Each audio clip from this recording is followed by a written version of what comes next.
Hey, salut tout le monde, bienvenue à 180.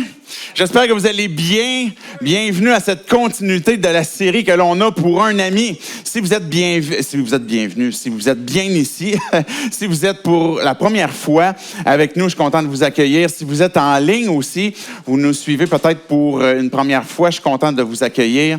Et dans cette série qu'on a commencée il y a quelques semaines, on aborde des questions qui sont difficiles des fois, qu'on a peut-être nous-mêmes un peu honte de porter, de demander, puis d'avoir peut-être se demander soit à une personne qu'on estime, puis avoir certaines réponses qui nous préoccupent. Et la question qu'on parle ce matin est une question qui est vraiment récurrente. Si vous êtes relativement familier avec l'Église, avec Dieu, avec la foi, c'est une question que je sais qui vous préoccupe parce que je l'entends régulièrement. Si vous vous identifiez pas comme croyant, je sais que c'est aussi une question qui peut vous préoccuper, à savoir comment je vais faire pour trouver la bonne personne. Comment je vais faire pour décoder peut-être comment est-ce que Dieu va diriger pour que je puisse faire la rencontre de l'âme sœur. Fait que peut-être que vous posez cette question-là et puis que vous aimeriez savoir pour votre ami,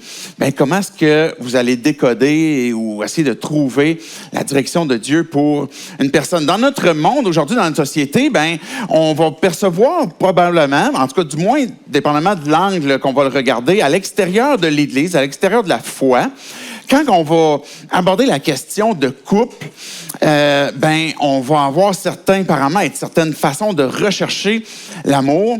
Et quand on va penser à mais qu'est-ce que Dieu a à voir avec la recherche de l'amour, on pourrait avoir la perception comme quoi que c'est complètement passé date. Est-ce que vraiment, ce qu'on trouve dans la Bible et puis ce qu'on dit que la version traditionnelle du mariage et puis de la sexualité est vraiment comme ce qui a rapport aujourd'hui? Fait que peut-être que vous dites, et peut-être même comme croyant, vous dites, mais jusqu'à quel point est-ce que ça, c'est pertinent? Parce que dans le fond, si je veux savoir si c'est la bonne personne, je dois aller jusqu'à où pour la connaître? Si je veux être sûr que, OK, mettons que je veux me marier parce que là, je veux suivre qu'est-ce que Dieu me demande. Mais là, ça veut dire que c'est sérieux. Ça veut dire que je vais passer ma vie avec. Mais comment je vais faire pour savoir que je m'entends bien avec, que c'est un bon fit, que émotivement, on se comprend, que dans nos intérêts intellectuels, on a les mêmes, que sexuellement, il y a une compatibilité. Comment est-ce qu'on va faire pour savoir que elle va s'occuper ou il va s'occuper du lavage puis de la vaisselle, puis moi, je vais pouvoir m'occuper d'autres choses. Comment est-ce qu'on va faire pour savoir que, on va bien vivre ensemble? Et puis, est-ce que, justement, on devrait vivre ensemble avant de se marier? Est-ce qu'on devrait être ensemble pendant un certain temps? Est-ce qu'on ne devrait pas, comme juste être conjoint de fait, sans dire qu'on parle de mariage parce que ça va peut-être financièrement nous faire mal plus tard? C'est peut-être des questions qui vous habitent. C'est peut-être des questions qui vous ont été demandées parce que peut-être que vous êtes parent, puis que ces questions-là commencent à surgir. Ça fait déjà un certain temps. Peut-être que vous les posez pour vous-même.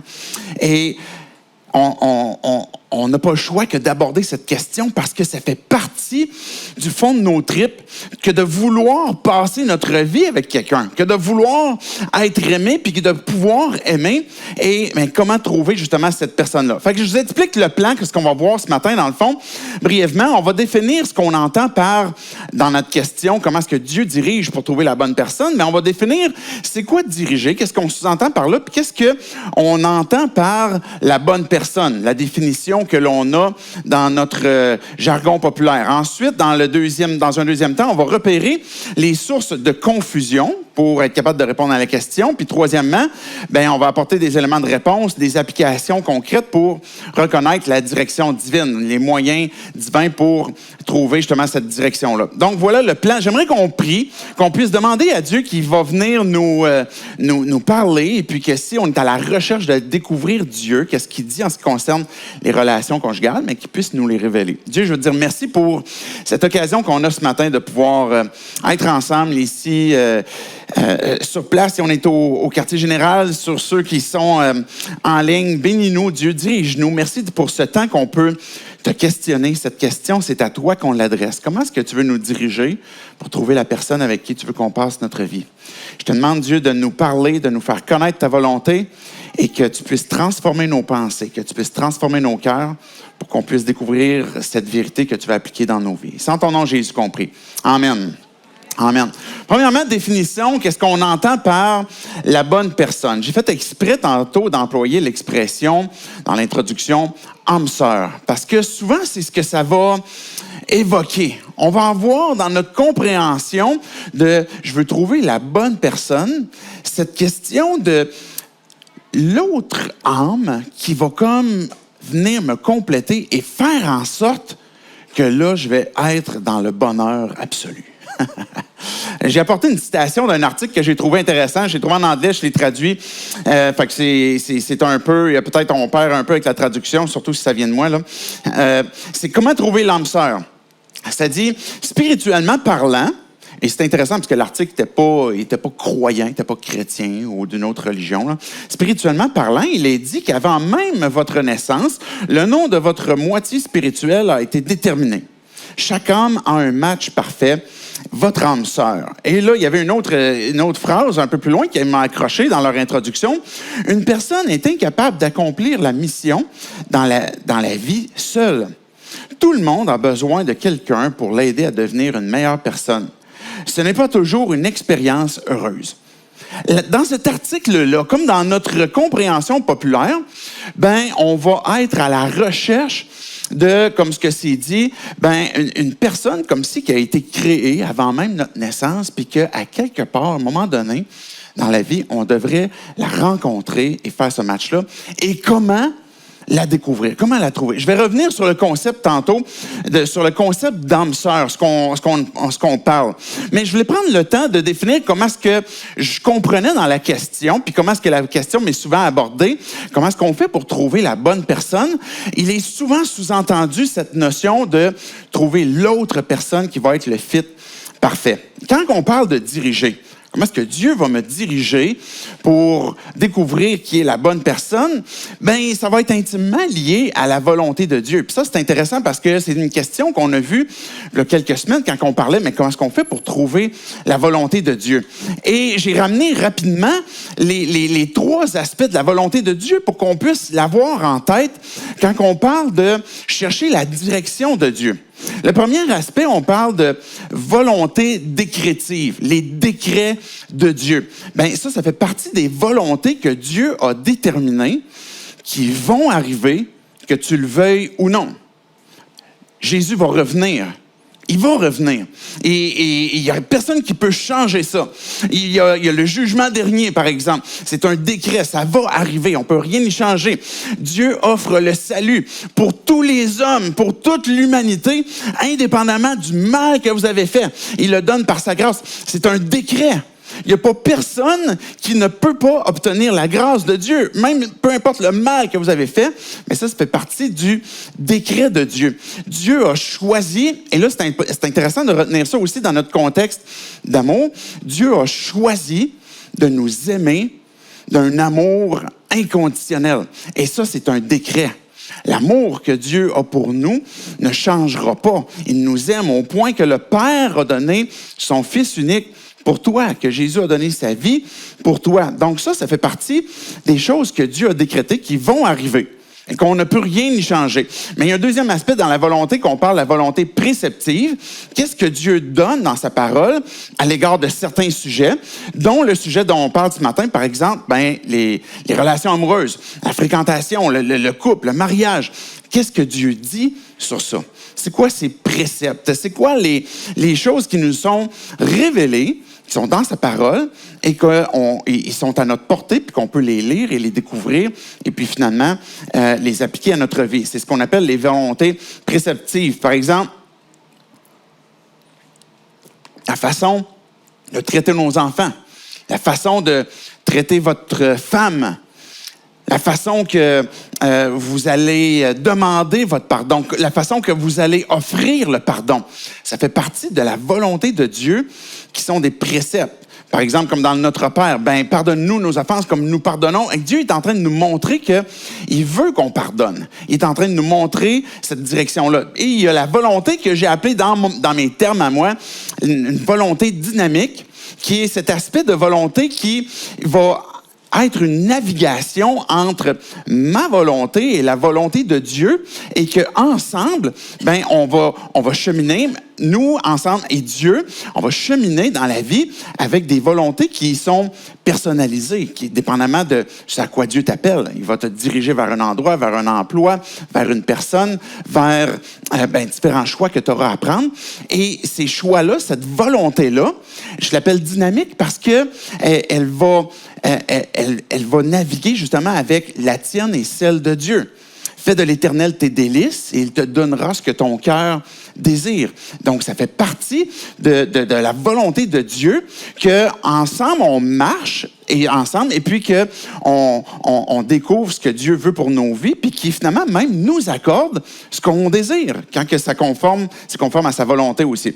Donc, quand on parle de diriger, je veux comprendre comment est-ce que Dieu me dirige vers la bonne personne, mais on est à la recherche de comment est-ce que Dieu va me diriger, ou ce que je vais prendre dans ma compréhension, la composition de sa volonté. Il y a des décrets, il y a des préceptes, mais il y a aussi une volonté dynamique que Dieu va me révéler avec son esprit.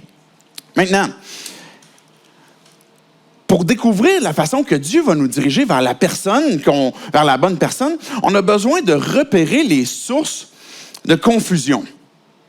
On voudrait découvrir la volonté de Dieu vers quelle personne est-ce que Dieu tu me diriges, mais souvent, on est bloqué par des sources de confusion, un show de boucan, il y a du brouillard, des fois les cartes sont mêlées et on a de la difficulté à trouver la volonté, la direction que Dieu peut faire, parce qu'il y a dans nos vies des sources de confusion qui viennent jeter du brouillard sur ce qu'on voudrait faire. Chose que j'aime faire pendant l'été, c'est jouer au golf. Je ne suis pas un bon golfeur. Okay? En fait, je ne suis vraiment pas bon golfeur.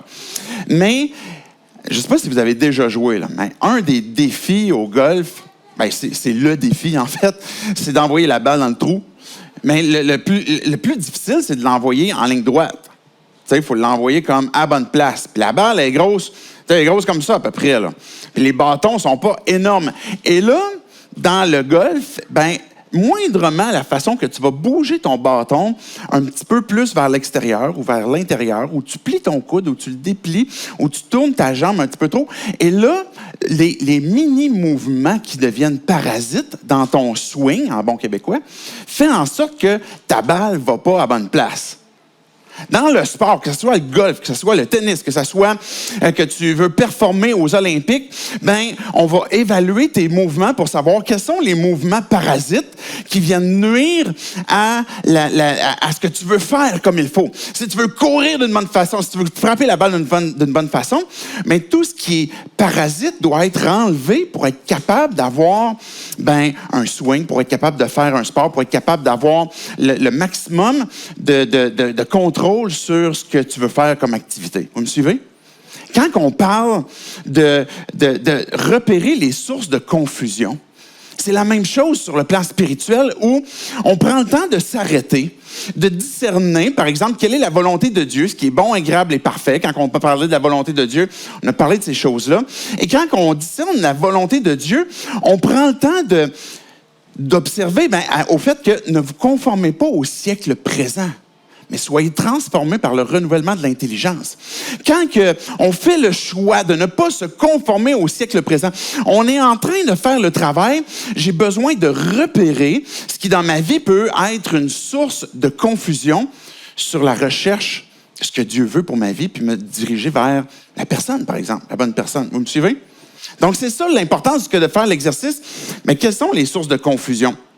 Et je vous invite déjà à tourner dans un premier texte qui est 1 Corinthiens 7. Si vous voulez lire, par exemple, un chapitre dans la Bible qui parle de relations conjugales, 1 Corinthiens 7 en est un bon. Et je ne le lirai pas au complet ce matin, mais je vais lire pour commencer les 7 premiers versets. Et il va y avoir différents éléments qu'on va tirer dans ce texte-là, déjà pour dans notre plan où ce qu'on va repérer certaines sources de confusion. Par exemple, au verset 1 et 2, on va lire le verset 1 et 2, je vais faire quelques explications, puis après ça, on va progresser comme ça. Au sujet de ce que vous m'avez écrit, il est bon pour l'homme de ne pas prendre de femme. Toutefois, pour éviter toute immoralité sexuelle, que chaque homme ait sa femme et que chaque femme ait son mari. Bien, Paul, déjà, il va commencer, il faut comprendre déjà qu'il y a un contexte qui avait été donné. Je vous épargne tout le contexte de ce qui a été dit avant, mais ce que Dieu est en train de nous dire à travers la plume de Paul, c'est que c'est correct qu'une personne fasse le choix d'être célibataire. C'est correct. C'est correct. C'est bon pour l'homme que de ne pas prendre de femme de ne pas prendre de l'homme. Mais si, à un moment donné, que ça devient comme, c'est vraiment trop intense, j'ai vraiment trop envie de passer ma vie avec quelqu'un, et puis j'ai envie de vivre la sexualité avec cette personne-là aussi, bien que chaque homme ait sa femme, puis que la femme ait leur mari aussi. Donc, ce n'est pas une obligation, mais c'est quelque chose que Dieu permet, puis que Dieu peut diriger, et qu'on a le choix que de prendre. De dire, ben oui, je vais me marier. Et puis aussi pour éviter, plus tard dans le texte, il va dire, ben pour éviter même qu'il y ait la débauche, qu'il y ait une sexualité, une intimité qui est faite à l'extérieur de ce que Dieu avait prévu comme plan, ben que maintenant, ben l'homme et la femme ben, se marient. Versets 3 à 5 que je vais continuer de lire. Que le mari rende à sa femme l'affection qu'il lui doit et que la femme agisse de même envers son mari. On parle ici d'affection, d'intimité, et même on pourrait aller plus loin où on parle de sexualité. Okay, verset 4. Ce n'est pas la femme qui est maîtresse de son corps. Là, si vous arrêtez de lire là, vous allez comme être, c'est quoi la patente? Là, comme la femme n'est plus maître de son corps, ne peut plus choisir ce qu'elle fait. Et puis là, je savais que Dieu il est contre les femmes, ou il est contre les hommes, et de prendre soin. Bien, en fait, ce qu'il va dire, c'est la femme n'est pas maîtresse de son corps, mais son mari. De même, ce n'est pas le mari qui est maître de son corps, mais sa femme. Il y a quelque chose de réciproque dans l'affection. Si vous aviez un doute, comme quoi que, oui, la femme va prendre soin de l'homme, mais l'homme aussi va prendre soin de la femme. Ça fait partie du plan de Dieu dans la relation conjugale. Et il y a une égalité dans « je veux respecter l'autre et puis je vais en prendre soin indépendamment du sexe ». De votre sexualité et de votre identité aussi, si vous êtes un homme ou une femme. Verset 5, « Ne vous privez pas l'un à l'autre, si ce n'est d'un commun accord pour un temps, afin de vous consacrer au jeûne et à la prière, puis retournez ensemble, de peur que Satan ne vous tente à cause de votre manque de maîtrise. » Donc, si pendant un temps, il y avait, dans le but, par exemple, de vaquer à la prière, au jeûne, dans un but spirituel, bien que là, il y ait une séparation pendant un temps pour vaquer un projet spécifique, comme par exemple la prière, mais qu'il faut que ça soit d'un court temps, pour qu'ensuite, le couple revienne ensemble puis qu'il n'y ait pas une perte de maîtrise de soi. Je finis versets 6 et 7. « Je dis cela comme une concession et non comme un ordre.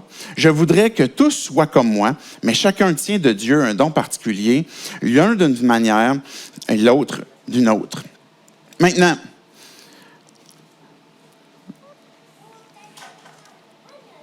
l'article tantôt disait « Comment trouver votre âme sœur? » Et là, ça disait que, il y a comme déjà, avant même qu'on aille, il y aurait peut-être quelqu'un qui serait apparu. Et là, l'article poursuit avec certains trucs. OK? Je vais vous les lire. Vous faites juste le savoir. Comment on fait pour découvrir l'autre personne? Mais l'article disait, tu le sais, c'est tout. Tu sais, c'est tout. Je reviens sur ça dans un instant. Vous vous êtes déjà croisés quelque part et puis vos âmes vont se reconnaître. Ou, par exemple, vos âmes vont se reconnaître, mais dans le bon moment. Fait que peut-être que vous êtes rencontrés à quelque part, puis là, vos âmes vont savoir. Vous pouvez entendre les pensées silencieuses de l'autre personne. Je suis surpris qu'il y ait personne qui rit encore, là. Vous ressentez la douleur de l'autre. Et cette semaine, en fait, lundi passé, c'était mon anniversaire de mariage. Et celui de ma femme aussi.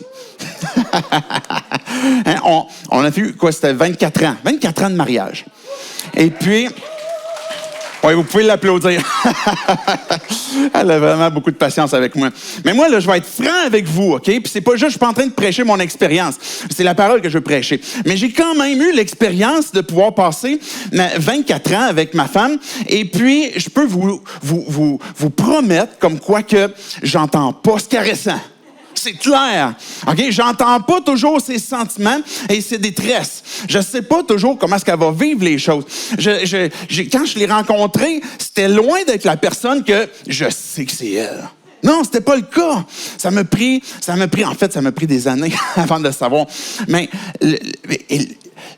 cette question d'âme sœur fait partie des pensées ou des sources de confusion quand on est à la recherche de la bonne personne.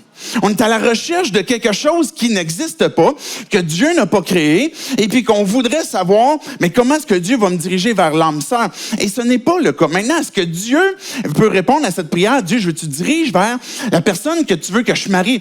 Mais oui, il peut faire ça. Et oui, c'est une bonne façon que de prier.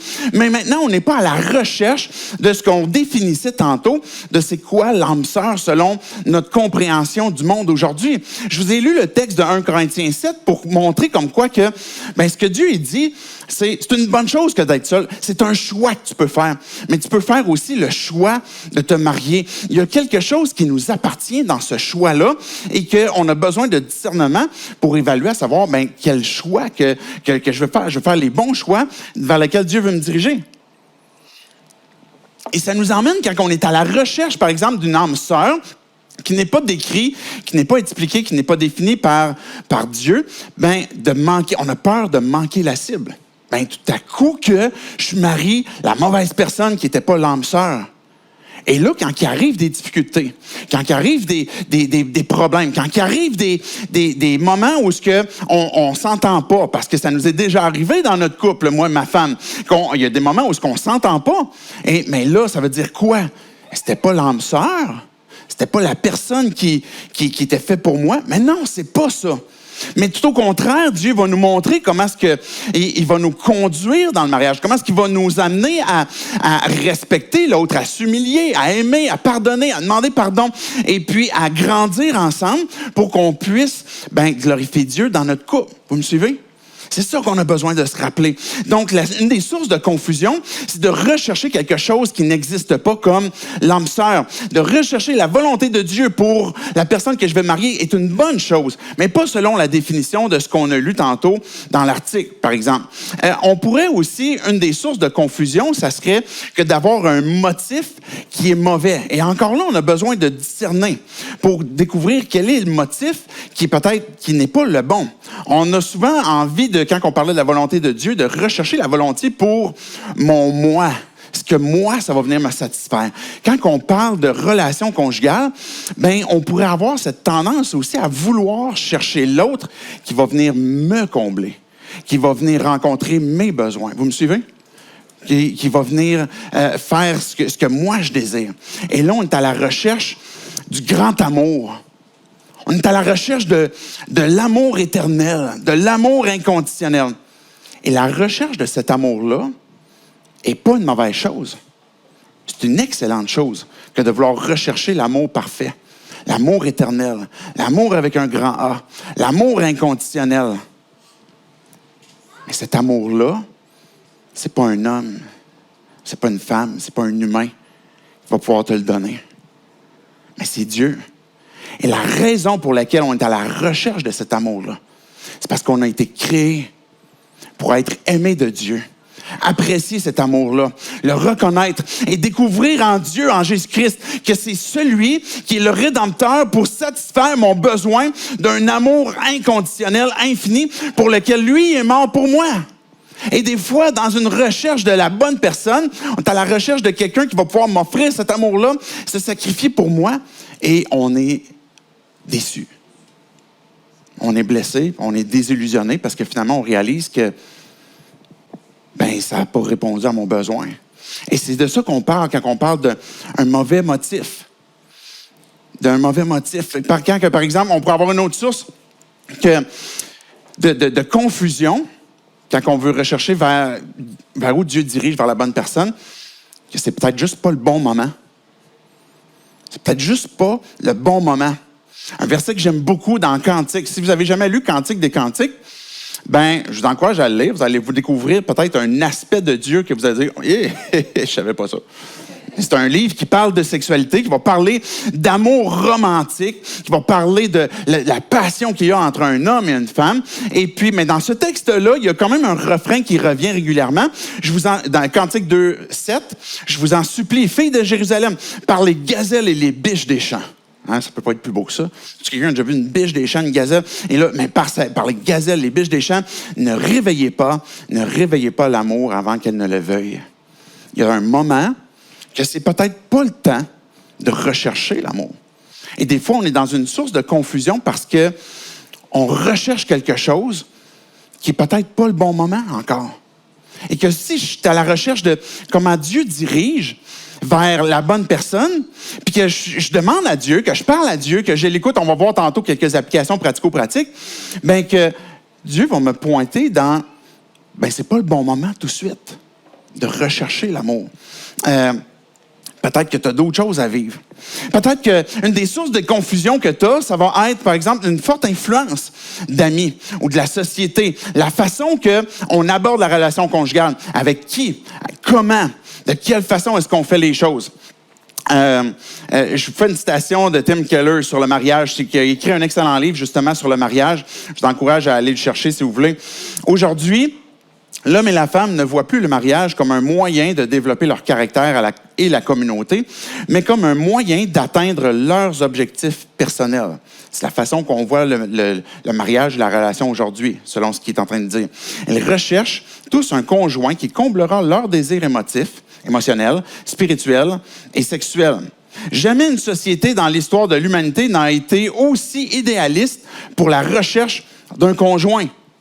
Et je trouve sa perspective intéressante parce que notre société, quand on parle tantôt de découvrir la volonté de Dieu, bien, ne vous conformez pas au siècle présent, mais de quelle façon est-ce qu'aujourd'hui, on est à la recherche de ce type de relation-là et de quelle façon et qui, bien, on va être très influencé par ce qui est autour de nous.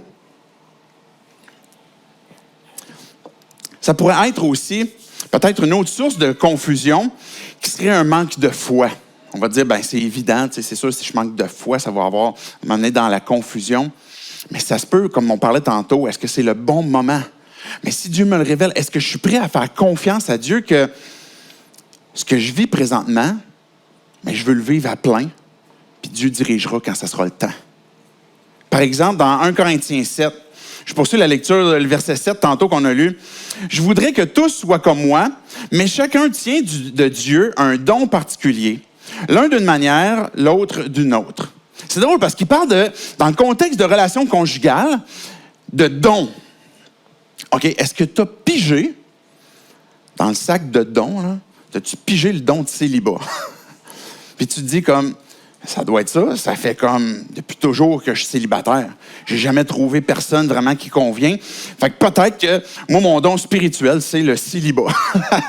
Je vais devenir un moine. Et peut-être qu'on a cette pensée-là. Mais dans ce contexte-là, quand on parle de mariage, Pierre, en passant, Pierre qui était l'apôtre aussi, il y avait une femme. Il n'était pas obligé de passer sa vie seul, mais il n'a pas toujours été marié. Et dans nos vies, à un moment donné, ça se peut que vous êtes dans une période où vous êtes célibataire, et ça, c'est un don que Dieu est en train de vous faire. Vous êtes dans une période où, dans cette période du célibat, il y a plein de belles et de bonnes choses que vous pouvez saisir qui ne seront plus possibles après que vous allez être marié. Comme d'aller jouer au golf. Non, c'est pas vrai, ma femme me laisse y aller. Là. Mais dans le fond, c'est quoi? Comment savoir si j'ai le don de célibat? C'est facile. Si tu n'es pas marié, tu es dedans. Tu n'as pas signé un DEC 50 qui est pour le mariage, tu es célibataire. Si tu es marié, là, c'est plus le temps de te poser la question, savoir si j'ai marié la bonne personne. Non, la volonté de Dieu pour toi, c'est que ton couple réussisse, soit restauré, avance et puis glorifie Dieu. Et c'est pas de chercher maintenant, OK, je vais essayer de trouver la bonne personne. Non, tu l'as chez vous. Et maintenant, demande à Dieu comment restaurer ça. Donc, le fait d'avoir une période, par exemple, comme le célibat, mais c'est un don que Dieu te donne pour avoir plus de temps, par exemple, pour avoir des occasions, avoir certaines libertés, avoir des pressions qui ne sont pas sur toi. Paul, il va en parler dans 1 Corinthiens 7. Il va dire que, au moment où ce qui est écrit, il y a des persécutions. Les chrétiens se font persécuter. Il va dire que ça va vous être beaucoup plus facile si vous restez célibataire. Parce que si vous vous mariez, justement, dans période de persécution, vous allez vous casser la tête pour savoir comment est-ce que ça va fonctionner, comment est-ce que vous allez prendre soin, apporter une sécurité. Ça va devenir lourd, difficile. Mais, et c'est pour ça que Paul, il dit, mais vous pouvez rester célibataire. Donc, il va y avoir une pression de moins, des soucis de moins, certaines responsabilités qui ne seront pas là, une certaine liberté, peut-être d'argent, de choses que Dieu te donne et que tu peux mettre au profit. Et profiter de ce temps-là. Maintenant, on pourrait être peut-être dans le célibat, peut-être dans une période où tu es seul. Ça fait longtemps que tu espères être en couple. Et ça ne veut pas dire que cette espérance-là, cet espoir-là est mauvais en soi. Mais ce qui pourrait jeter de la confusion, ça serait de manquer de confiance. Que Dieu n'est pas en train de se tromper. Que ce que tu vis présentement, Dieu est présent. Dieu, il marche avec toi. Dieu, il ne t'a pas abandonné. Dans son temps, Dieu va répondre. Mais il y a une question de foi où Dieu, je vais te faire confiance. Puis cette même foi-là, quand vous allez être mariés, elle va s'appliquer aussi à votre couple. Parce que quand l'autre va avoir un comportement qui va vous irriter, qui va être difficile, votre confiance n'est pas basée sur l'autre. J'ai confiance que l'autre, il va être capable de solutionner ses problèmes et puis d'avoir la victoire sur son péché. Non, tu as confiance que Dieu ne s'est pas trompé, qu'il est au contrôle de ta vie, qu'il est au contrôle de ton couple et que lui a la capacité de changer le cœur de ta femme ou de ton mari. Et c'est là que ta confiance, elle est placée. Pas sur ton mari ou ta femme. Et je ne suis pas en train de dire qu'il ne faut pas tailler de confiance, on en parlait tantôt. Mais notre confiance, ultimement, dans la période de célibat, comme dans la période de mariage, c'est sur Dieu qu'elle est placée. Parce que lui nous décevra pas, mais ne nous trompera pas. Mais le manque de foi peut être une source de confusion, comme l'influence de la société de nos amis peut être une source de confusion, comme le fait que c'est pas le bon moment aussi peut être une source de confusion, le mauvais motif, ou la peur de l'échec. La peur de l'engagement. Cette crainte qui, je me prive peut-être de voir la direction de Dieu parce que, ultimement, j'ai peur de m'engager. Si ça me conduit à devoir aller dans le mariage, par exemple, là, on parle de comme pour la vie. Est-ce que je suis prêt à ça? Et cette crainte-là, nous emmène peut-être à avoir peur. Avoir peur de l'engagement, peur de l'échec. Regardez dans Éphésiens 5, versets 31-32. C'est pourquoi l'homme quittera son père et sa mère. Il est en train de citer Genèse, qui Jésus a cité aussi, et que là, Paul est en train de citer dans Éphésiens. Et quittera son père et sa mère, s'attachera à sa femme, et les deux ne feront qu'un. Ce mystère est grand et je dis cela par rapport à Christ et à l'Église. Du reste, que chacun de vous aime sa femme comme lui-même et que la femme respecte aussi son mari. Quand on parle que l'homme et la femme quittent leur milieu et puis s'attachent l'un à l'autre, on parle d'un engagement. On parle d'une alliance. Ça n'a rien à voir avec un contrat. Ça n'a rien à voir avec un contrat où si l'autre brise le contrat, regarde, on est libéré, c'est fini. Mais c'est une alliance. Et c'est ça que Dieu est en train de nous dire ici. C'est ça que Dieu a fait avec nous. Dieu a pris la décision de nous aimer d'un amour inconditionnel et puis il a aimé son Église et s'est sacrifié pour elle. Il la purifie, comme il dit. Et puis, cette alliance-là, on peut avoir une confiance absolue comme quoi que Dieu ne nous abandonnera jamais. Mais ça se peut que quand on pense au mariage, on va dire comme, est-ce que je suis capable de ça, moi? Est-ce que je vais être capable? J'ai déjà célébré plusieurs mariages et j'ai entendu plusieurs vœux de mariage qui sont faits l'un à l'autre. Et je le sais, puis aussi pour l'avoir vécu, que tenir ces vœux de mariage parfaitement, toute la vie, c'est impossible. C'est ça la réalité. On a besoin de la grâce de Dieu. C'est Dieu qui nous rend capables. Mais si on pense qu'on est capable de nous-mêmes toute notre vie, d'accomplir ce que Jésus a fait, d'aimer sa femme comme Christ a aimé l'Église. On ne peut pas. On a besoin de la grâce de Dieu pour pouvoir le vivre, pour pouvoir l'appliquer dans nos vies. Et la grâce de Dieu va impliquer justement le pardon qui va se donner de façon réciproque. Mais quand on parle de s'attacher, c'est ça qu'on a besoin de se rappeler. Et qu'on a besoin que, si pour moi, la peur de l'échec, j'ai peur de finir peut-être en divorce, j'ai peur de m'engager. Mais encore une fois, ça nous ramène à la confiance et à ce que Dieu a fait avec nous. Et puis, à quel est son plan pour nos vies par rapport au mariage. La conséquence d'une vision brisée du mariage, va nous amener peut-être une forme de désillusion du mariage, puis de se dire, les divorces, ils sont tellement nombreux, on va peut-être aussi bien de juste comme cohabiter, de vivre ensemble, pas besoin de papier, et puis ça nous emmène peut-être à prendre des choix qui sont à l'extérieur de ce que Dieu, finalement, veut nous guider, veut nous diriger pour être avec la bonne personne. Je veux conclure avec, dans notre plan, les moyens divins pour trouver ce que Dieu, la façon qu'il nous dirige. On vient de parler d'une façon de ne pas se conformer au monde. On a énuméré différentes sources de confusion qui existent aujourd'hui et puis qu'on a besoin justement d'être capable de cerner et puis d'identifier clairement. Et ensuite, on a besoin d'avancer. D'avancer par la foi, de marcher par la foi et de vivre ce que tu as à vivre. Comme dans l'état dans lequel tu es présentement. Si je poursuis le texte de 1 Corinthiens 7, il va dire de vivre ce que tu as à vivre. Et puis en temps et lieu, Dieu changera ou Dieu guidera vers la personne qui sera la bonne personne au bon moment. Ce qu'on va... j'ai rapporté, je trouvais ça intéressant, ce que vous aviez répondu il y a une couple de semaines quand on parlait de volonté de Dieu. Qu'est-ce qui vous dirige, qu'est-ce qui vous inspire le plus pour découvrir la volonté de Dieu? Puis majoritairement, vous avez parlé de la prière, de prier. Et je veux continuer d'insister sur ça. Priez. Priez peut-être pour la personne que vous connaissez même pas déjà présentement. Que Dieu la guide. Que Dieu la protège, que Dieu vous prépare à être une bonne personne pour l'autre aussi. De prier pour entendre, pour découvrir, pour apprécier la volonté de Dieu. Dans ce que vous découvrez de ce que Dieu est en train de vous dire, vous pouvez dire avec Dieu, c'est quoi votre lutte, c'est quoi qui vous fait peur, c'est quoi votre peur d'engagement, c'est quoi votre peur d'échec. Prendre le temps de prier. Parce que des fois, on reste dans une confusion parce qu'on n'ose pas le dire à Dieu. On n'ose pas en parler, puis on préfère plutôt s'organiser par nos propres moyens, nos propres ressources, nos propres forces. Et quand on prend le temps de discerner, on est en train de communiquer avec Dieu. C'est ce qu'on a besoin pour être capable de discerner, c'est d'avoir le renouvellement de l'intelligence par son esprit. Et ça va se bâtir avec une relation avec lui. Donc, quand j'avance, je marche par la foi, vis ce que tu as à vivre. Et Dieu dirigera dans son temps. Des fois, on a, dans notre compréhension, aussi quand on parlait de la volonté de Dieu, une attente de comment, qui et quand. Et on a besoin encore mais Dieu, je te fais confiance, puis je t'abandonne ce quand. Je t'abandonne le comment ça va se produire.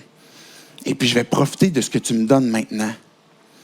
Il n'y a pas plus belle personne que peut-être vous allez rencontrer qu'une personne qui profite de la vie que Dieu lui donne. De la confiance qu'il est en train de découvrir en Dieu, puis de la confiance qu'il est en train de germer en elle aussi, parce qu'il est en train de se connaître. Et c'est ça que permet ce temps, justement, où j'avance, je marche par la foi, puis en temps et lieu, si Dieu il y a un travail qu'il est en train de faire dans ma vie, ou Dieu peut-être qu'il est en train de faire un travail dans la personne qui va me conduire bientôt, mais que ce travail-là n'est pas encore à terme, je vais attendre son temps pour que ça se produise. Je sais qu'il y a des souffrances liées au célibat. Je sais, et je vais avoir beaucoup de compassion pour vous. Mais les souffrances d'un mariage qui fait mal sont beaucoup plus grandes que les souffrances du célibat. Et ça vaut la peine d'attendre et d'avoir cette direction où ce que Dieu va diriger.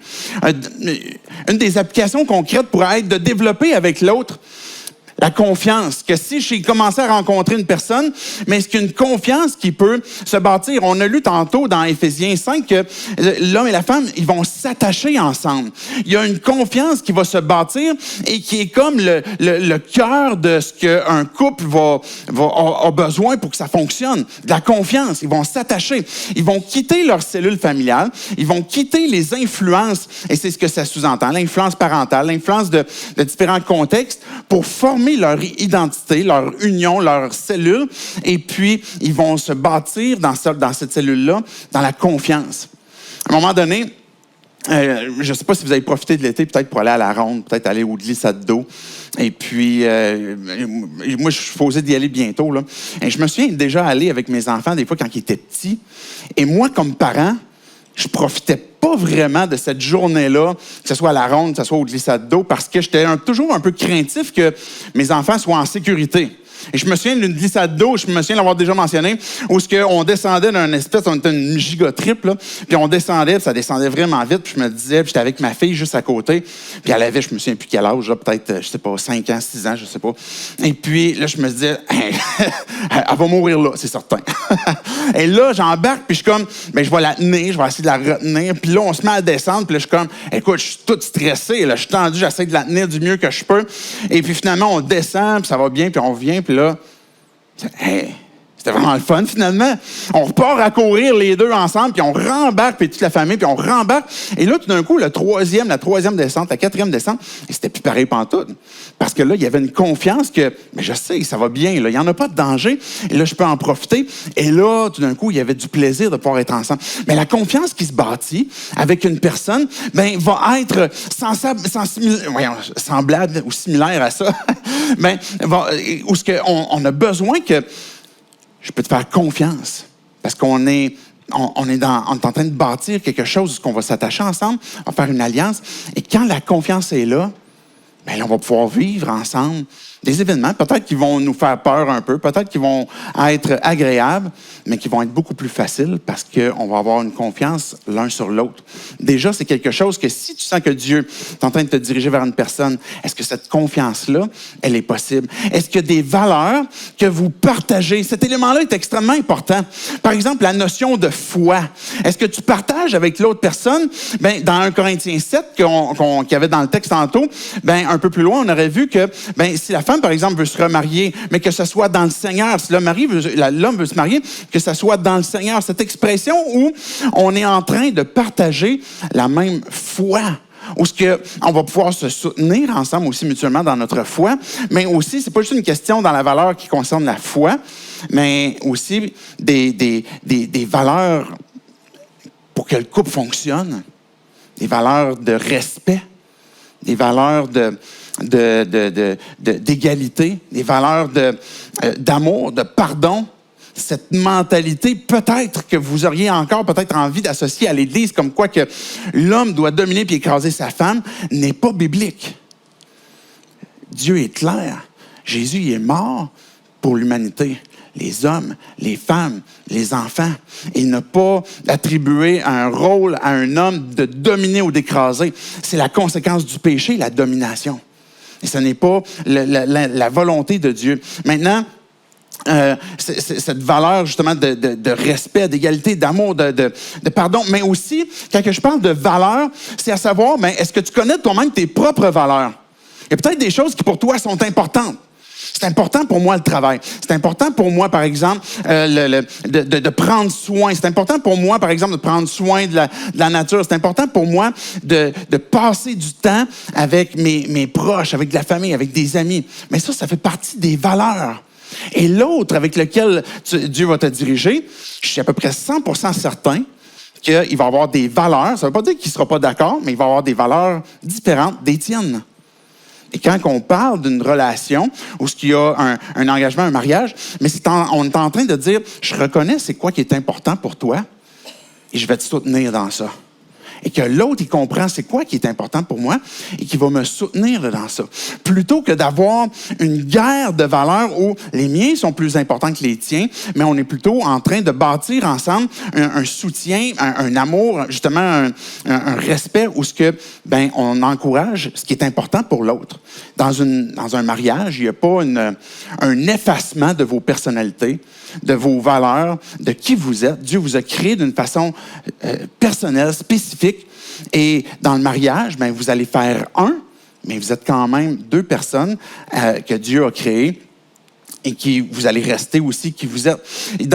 Et je conclue avec ça, puis après ça, je veux aller vers la conclusion, vers l'application la plus importante.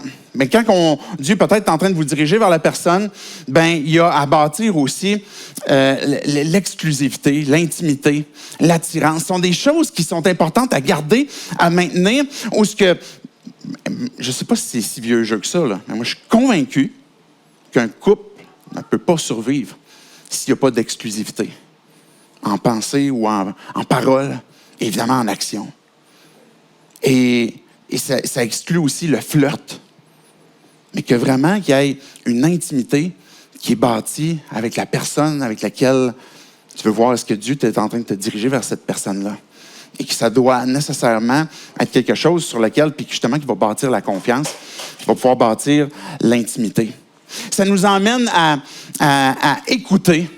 Écouter la communauté, écouter les amis autour de nous, écouter qu'est-ce que l'Esprit Saint est en train de nous dire, écouter qu'est-ce que Dieu est en train de nous révéler à travers certaines circonstances, écouter peut-être les parents de l'autre, les amitiés de l'autre, écouter qu'est-ce que Dieu vous révèle à travers différentes choses et d'être attentif justement à comment est-ce que Dieu veut vous diriger, même à écouter ce que sa parole dit du mariage, et ce qu'il veut pour vos vies, sa volonté préceptive.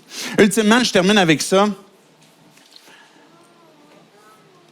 On a besoin, pour chacun d'entre nous, et ça, c'est une application, tant que vous êtes célibataire, que vous êtes peut-être en fréquentation, que vous êtes marié, même divorcé, séparé, c'est de vous savoir aimer.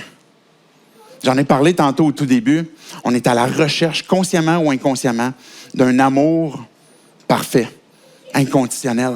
Et cet amour-là est donné par Dieu, qui est un amour qui est parfait, qui est inconditionnel. Dieu a bâti son Église. Jésus il nous dit, je bâtirai mon Église. Et puis l'Église, c'est pas un bâtiment. L'Église, c'est pas des murs. L'Église, c'est pas des bancs. L'Église, c'est pas des rites.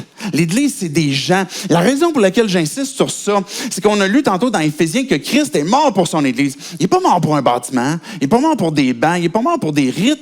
Il est mort pour vous et moi. Et il est mort pour nous transformer, pour nous intégrer dans une relation avec lui où il vient vivre en nous et puis qu'on fait un avec lui et avec le Père. C'est une image de mariage où il y a une alliance qui repose ultimement et exclusivement sur les capacités de Dieu, qui est une alliance éternelle et que Dieu, il te dit, je t'aime, indépendamment de ce que tu as fait, indépendamment de ce que tu as vécu, indépendamment de ce qui se passe dans ton cœur, le nombre de fois que tu as chuté. Je t'aime d'un amour inconditionnel. Et cet amour-là, quand on se sait aimer, nous transforme, nous emmène à un nouveau regard sur les gens, sur nos vies, sur les circonstances, quand on se souvient que l'amour de Christ nous presse, qu'il nous étreint et qu'on a besoin de se rappeler de ça. Que des fois, des relations, ils font mal. Peut-être que tu as vécu des échecs, peut-être que tu as vécu des difficultés. Et puis des fois, on se sent qu'on a été rejeté, qu'on a été abandonné et puis qu'on ne mérite peut-être plus d'être aimé encore.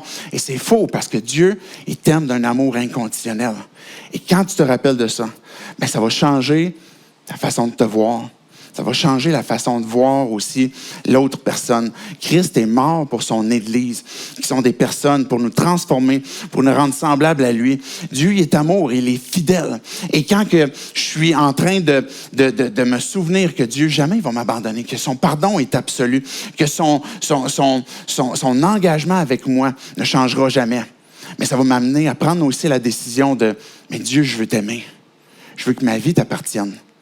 Je veux que vers quoi tu vas me diriger, que ce soit ta volonté. Je veux que la personne vers qui tu vas me diriger, que ce soit dans le moment, vers la personne que tu veux, dans le comment que tu veux, mais c'est ça que je veux saisir, parce que je veux que ma vie te glorifie, parce que je t'aime. Et Dieu nous appelle à lui faire confiance. Peut-être que tu ne connais pas Dieu, peut-être que tu te dis, moi, je ne suis pas encore croyant, je ne sais pas si je suis prêt encore à être chrétien.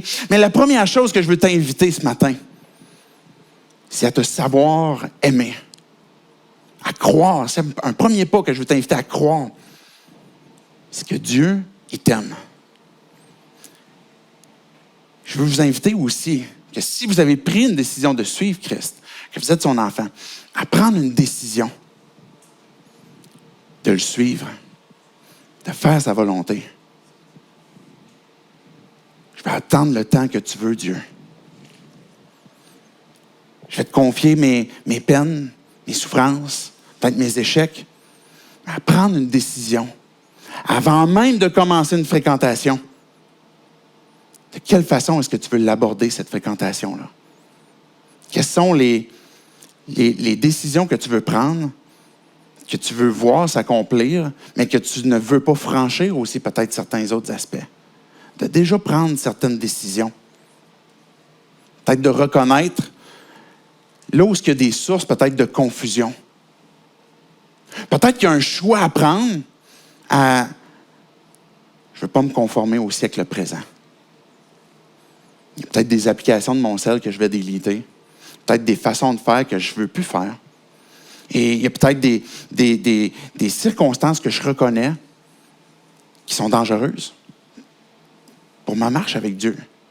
Puis à prendre le choix de j'ai besoin de toi, Esprit Saint, pour être renouvelé dans mon intelligence, pour croire ce que tu veux que je fasse, mais aussi prendre la décision de renoncer à certaines choses, de me repentir, puis de faire confiance à Dieu. Je veux vous encourager, je conclue là-dessus, je vais inviter les musiciens à s'avancer. Que peut-être que tu es dans une situation de couple aussi qui est difficile. Peut-être que tu es dans une situation où tu as vécu un échec, tu es séparé, peut-être divorcé. Mais c'est cette même invitation que je veux te faire. Peut-être que tu as de la confusion, que tu veux chercher c'est quoi que Dieu veut. Prends le temps de lui parler. Prends le temps de rechercher sa volonté. Qu'est-ce qu'il te dit? Qu'est-ce que l'Esprit te dit sur ton cœur?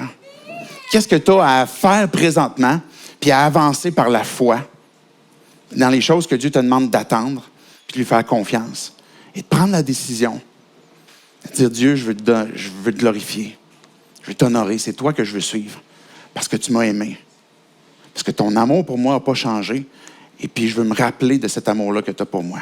Dieu, je veux te dire merci pour ta parole. Merci parce que tu es vraiment conscient, Dieu, de comment est-ce qu'on peut vivre les difficultés sur terre.